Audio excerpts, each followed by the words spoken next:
Good morning. Happy Thursday, guys. I hope you all are having a beautiful day. It is nice and sunny, as you all can tell. My face is shining. So I want to get into today's message. I am not going to lie. So I finished Second Kings and then I went into First Chronicles. I got about halfway done and my ADD was like I was so not understanding. I was like, this is so repetitive. So I'm not gonna lie, I may have skipped the rest of First Chronicles for another day when I am more focused. So today I was reading Second Chronicles and it is another recap of in this particular case, it's talking about Solomon and how he has built the temple. So if you all remember several videos back when we were in, I don't know if it was First Kings or Second Kings, but when we talked about Solomon, I mean, I discussed this already, but I love how you can always gather new information. And so I hope that today's message, it just helps a little bit, and teaches us something today. So I'm going to go into that. So, I'm kind of gonna summarize Second Chronicles chapter 1 through 5, because this again is just it's a recap of what has already happened in the past, but it's like another way of saying it. Okay. So, it starts with Solomon's reign, and he's a new king after David, right? So David is his dad. And the first thing he does is that he gathers the leaders to go to the tent of meeting and he seeks God, right? So if you all remember, Solomon asked for wisdom, right? So God appears to him and God is like, yo, what's up? What do you want? What are you asking? And ask me and I will give it to you, right?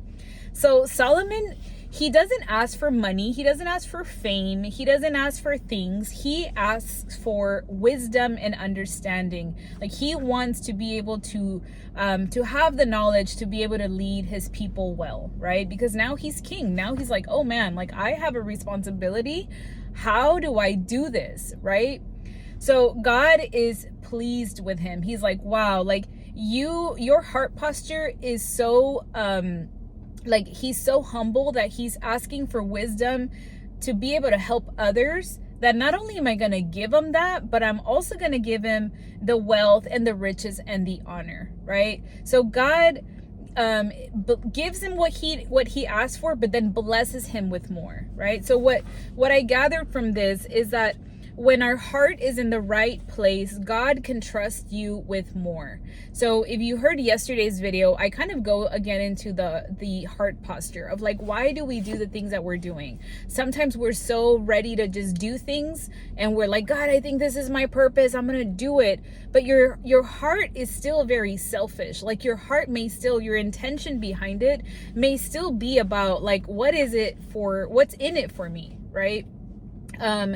I mentioned in yesterday's video, for example, if you're wanting to do YouTube or social media, it's really easy to be but how come I don't get all the followers? How come I don't get all the views? How come I'm not going viral, right? If you're starting a business, how come I didn't get to $10,000 a month in my first month, right? Or if you're trying to sell some digital, I don't know, product or whatever, it's how many sales am I going to get today? And how come people are not buying, right? But it's what is your intention behind it, right? So God wants us to have a humble heart. And I ask you, whatever it is that you are doing right now, or maybe it's something that you are desiring, are you wanting that for your sake or for others, right?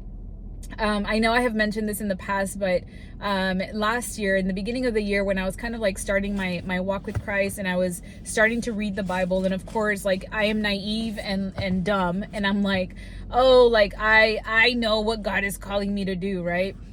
And during that season, I was very much I wanted to create a digital product and I wanted to do something, and I had good intentions, but honestly, I was still very much in a scarcity mindset when it came to just life. Honestly, I felt like I still have to hustle my way through to be able to get things, right?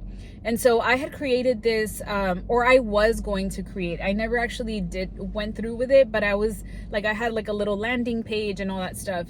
In order for people to help people find their purpose and their calling, and I was gonna sell some digital product that kind of went through this questionnaire of like, you know, how to help people uncover that, right? Now, while the idea is nice and it's great, and I do think ultimately that it could help people, it's the intention of why I was doing it that I felt was wrong. Like I felt a very clear, like, nope, stop it. when I was like promoting that, or like was gonna start that. And the reason was that I was more in it to see how I could sell a digital product and have it go like I don't know, sell amazingly, because that's what I was seeing on social media. I was seeing that everybody else was doing that, so I could do it, right? And I had experience doing it maybe a year and a half prior. So I was like, okay, now's the time, but now I'm gonna do it for the kingdom, right? But was it really for the kingdom, or was it for Flor's pocket? Okay.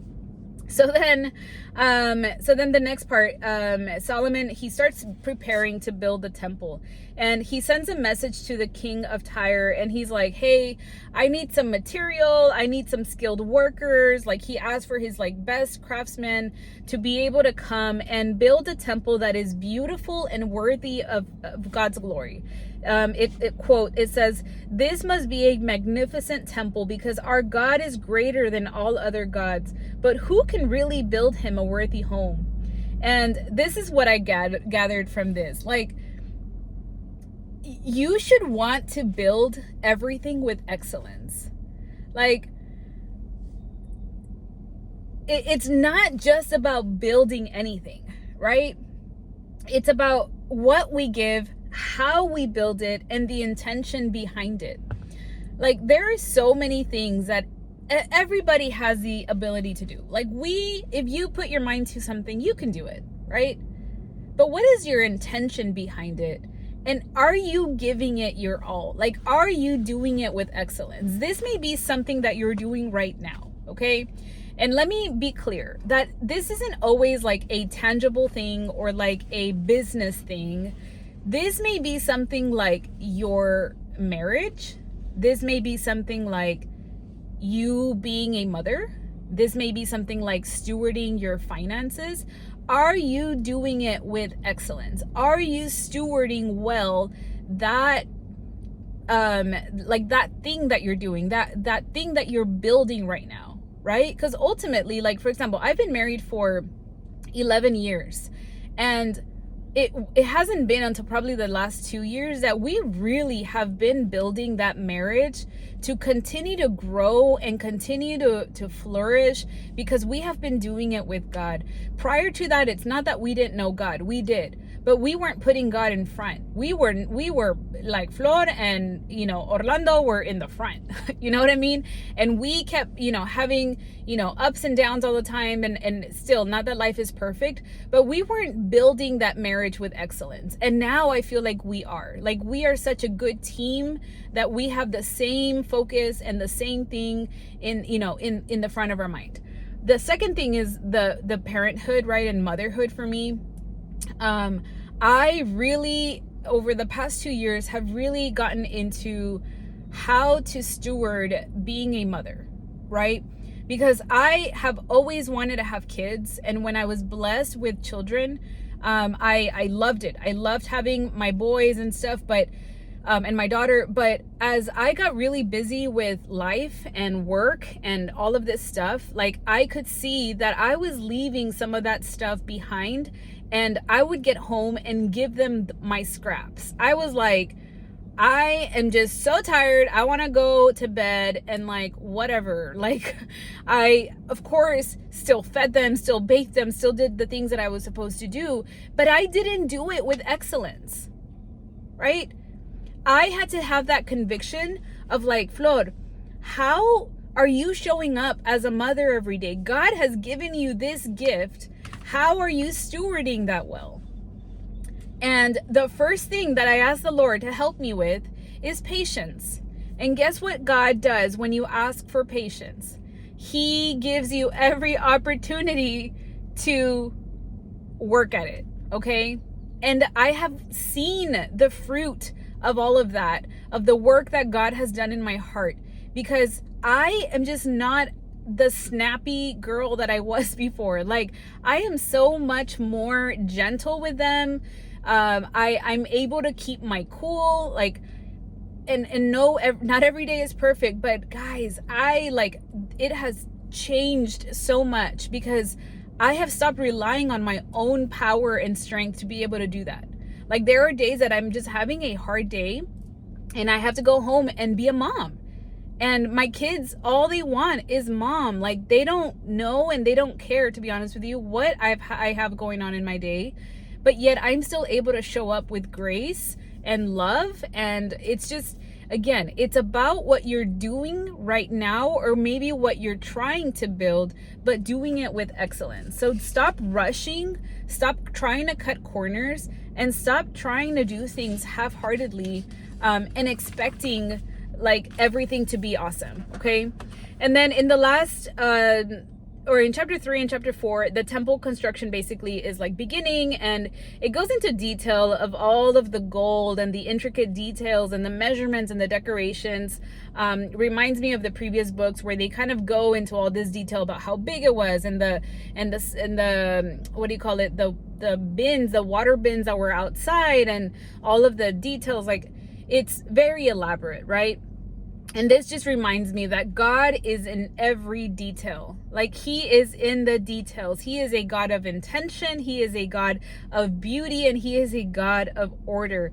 And this, if God can do this for us, I feel like we should be able to give him the same. We should be able to realize that in everything that we do, the details matter, right? Like, going back to the previous topic that I was mentioning, like, don't cut corners. Like, find a way to do the things that you do with such detail and excellence, and like showing up 100% to do that well, right? Like, I used to be such a corny, I say corny, but honestly, that's just me. But like with my husband or with my kids, I used to make all these like DIY little things, and I would try to show him love, like when we were first dating, like super corny. And then with my kids, especially with my first, when I had more time, I used to make all of these things for them for school and for like Teachers Day and blah blah blah, like for their birthdays. Like, I felt like I just put so much more intention behind it, because it was the excitement of like the newness of having like a new baby or like a new husband. And over time, like, it's really easy to just like let that go, and all of a sudden it's like stale, right? Like, all of a sudden it's just what you do, like you're just a mom and you're just a wife. But guys, like, we shouldn't do that. We should do everything with excellence. Like, show up every day, wake up and be excited to see your spouse or your boyfriend, girlfriend, whatever it is that you have, like, give them a kiss, tell them how much you love him, tell them how much you care about them, like, spank their booty. I don't know, guys, like, whatever your love language is, like, do that. Like, we are meant to love others. With my kids, like, they know mom loves a good jam session in the car. Like, I turn up the music and we sing. Like, they know I love a good dance party. They know that I will get on the trampoline with them and jump and like be like a little kid with them. Like, they love that I love doing crafts with them. And it's just those little details. Like, guys, especially with kids, one thing that I've learned is that they don't care about material things. They care about the memories that they're gathering. They care about these memories that they're going to carry with them. Like, if you think back at your childhood, what do you remember? Unfortunately, you either remember a really bad situation that happened to you, or you remember these little details that like mean so much to you. Like, the other day, my son asked me, like, Mom, what was the best thing that you remember when you were little, like my age? And I told him, I remember that my dad one time took like popsicles to my entire class, and all of my friends were like, your dad is the best. And I was like, that's right, that's my daddy. Like, little things like that. Like, those are the things that I remember. And guys, I'm 38, okay? I was probably like 4 when that happened, but yet I remember those things, okay? And then the last part, which is chapter 5, the ark is brought in and God's glory fills the temple. Everybody's like, literally, they're singing, they're worshiping, and the temple of the Lord is filled with the cloud. Like, his presence is so thick. And this just, I don't know, it made me smile, because there are moments, I really feel the presence of God when I turn on worship music and I sing. Like this morning I was singing, and I could feel it. Like I have like the knot in my throat because I want to cry. But when we make space for God, he fills it. He fills the space. Make room for him in your everyday, in your job, in your daily life, at work, whatever it is. Like, give him space, bring him into everything. He wants to be part of it. Having a bad day, Lord, will you help me have a better day today? You know, if you're lacking patience, Lord, can you help me just endure this a little bit longer? You know, Lord, I am having cramps and I am about to get my period. You know what, Lord, can you just ease this and give me some comfort right now, because I need it? Like, in everything you can include him, fill him in, or not fill him in, ask him to fill up your life and with his presence, because he is willing and he is ready. Anyways, I hope you guys understood the message for today. I hope you guys have a great day. Bye.